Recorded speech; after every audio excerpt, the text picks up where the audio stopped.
Assalamualaikum warahmatullahi wabarakatuh. Selamat malam, salam sejahtera bagi kita semua.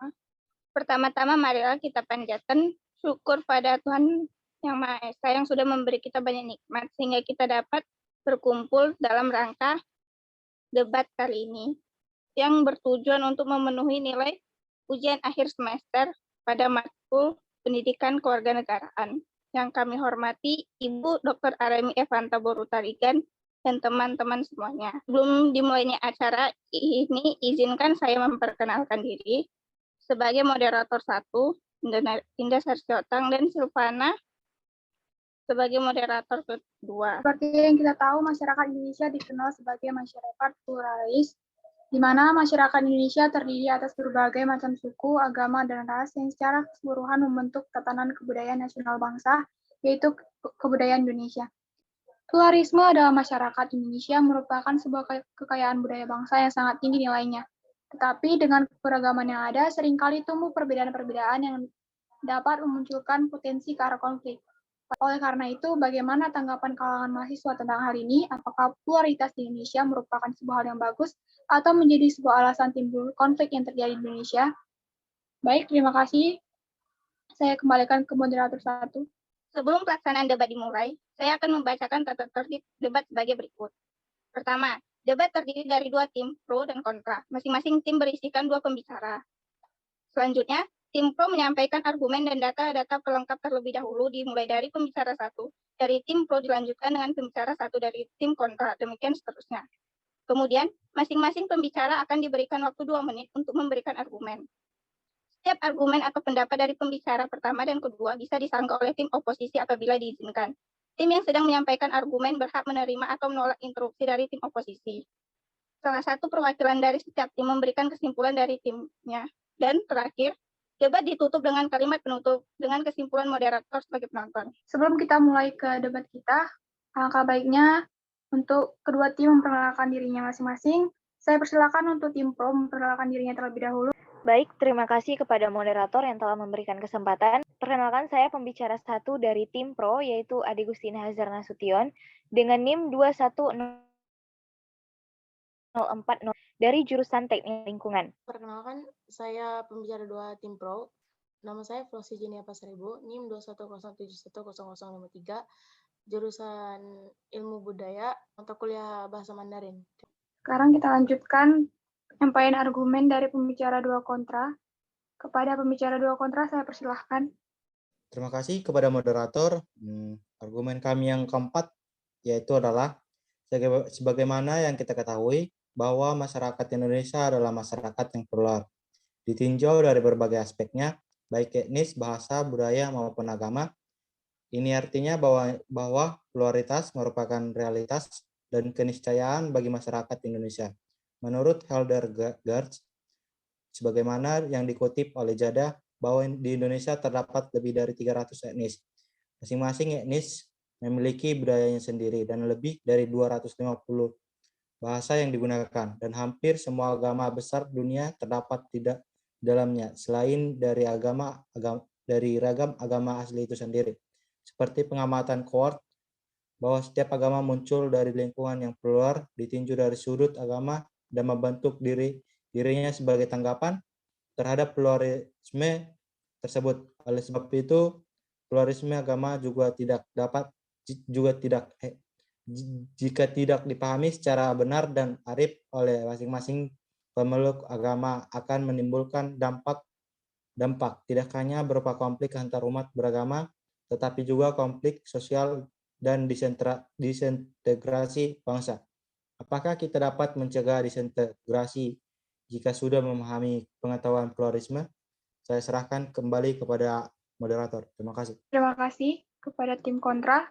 Sekarang saya persilakan untuk pembicara dari tim pro menanggapi. Kepada pembicara 2 tim pro, saya persilakan. Terima kasih. Saya akan menjawab soal dari tim kontra. Secara luas, pluralisme itu merupakan paham yang menghargai adanya perbedaan dalam suatu masyarakat dan memperbolehkan kelompok yang berbeda tersebut untuk tetap menjaga keunikan budayanya masing-masing. Dalam pluralisme itu terdapat juga kelompok yang memiliki kedudukan secara yang sama. Penerapan sikap pluralisme. yaitu menghormati setiap individu tanpa melihat latar belakang, bersikap terbuka terhadap perbedaan yang ada dan tidak memaksakannya kehendak. Baik, terima kasih. Saya kembalikan kepada moderator. Baik, terima kasih kepada pembicara 2 dari tim pro. Apakah ada tanggapan dari pembicara 1 tim kontra? Saya persilahkan.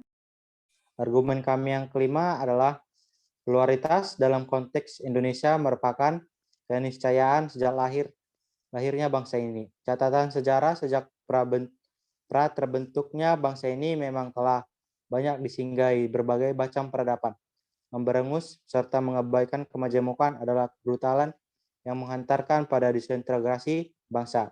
Dukungan secara hukum lewat undang-undang yang tersurat dalam tubuh bangsa ini serta tumpukan sejarah bangsa ini setidaknya menjadi pijakan utama dalam merumuskan eksistensi agama di lingkungan negeri ini. Islam sebagai bagian dari bangsa ini sudah selayaknya menjadi pelopor mengingat kondisi politik dan massa yang cukup dominan. Pluralisme dapat mengakibatkan kerugian apabila tidak adanya peraturan yang dibuat untuk mempersatukan masyarakat. Peraturan seperti apakah yang efektif dalam menghadapi pluralitas di Indonesia? Saya berikan kembali kepada moderator. Terima kasih kepada pembicara 1 dari tim kontra. Saya persilakan untuk pembicara 2 dari tim pro untuk menanggapi hal tersebut. Baik, terima kasih. Saya akan menjawab soal pertanyaan mengenai dari tim kontra. Menurut saya itu, tanggapan saya itu salah. Karena kenapa? Yang seperti yang saya pahami, sebuah pluralisme itu adalah sebuah paham yang mengakui penghormatan atau menghormati segala bentuk perbedaan.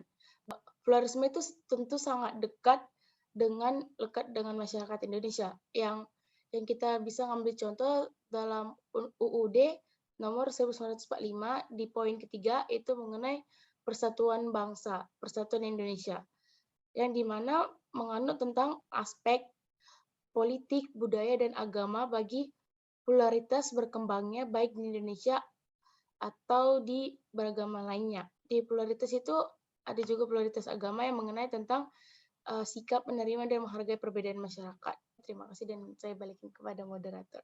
Kedua tim pro, apakah ada tanggapan dari pembicara 1 tim kontra? Jika ada, saya persilahkan. Baiklah, terima kasih. Menurut saya pendapat yang diberikan oleh saudara sudah bagus. Argumen kami yang keenam, apakah kita sebagai mahasiswa dapat menghadapi permasalahan yang akan datang ke depannya dengan suatu kenyataan bahwa bangsa Indonesia terdiri dari kolektivitas kelompok-kelompok masyarakat yang bersifat majemuk dari segi etnis. Bagaimana kita dapat berpikir kritis mengenai hal ini? Saya persilakan kepada pembicara 2 tim pro untuk menanggapi hal tersebut. Baik, terima kasih. Saya akan menjawab. Yaitu kita itu tidak harus untuk ikut campuri dalam sebuah provokator atau provokasi. Dan yang kedua, kita itu jangan menelan informasi yang mentah-mentah atau informasi negatif yang beredar begitu cepat yang di internet.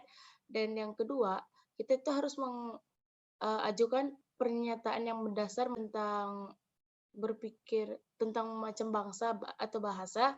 Dan yang terakhir itu kita harus adakan diskusi kecil-kecilan dengan teman atau rekan kerja atau rekan kantor sekalian. Baik, terima kasih, saya balikin kepada moderator. Sekarang kita masuk ke sesi kesimpulan yang akan disampaikan oleh moderator 1. Sebagai penutup, mahasiswa haruslah bisa menjadi kaum yang memimpin Indonesia berjalan menuju negara yang maju serta bisa bersaing dalam persaingan global.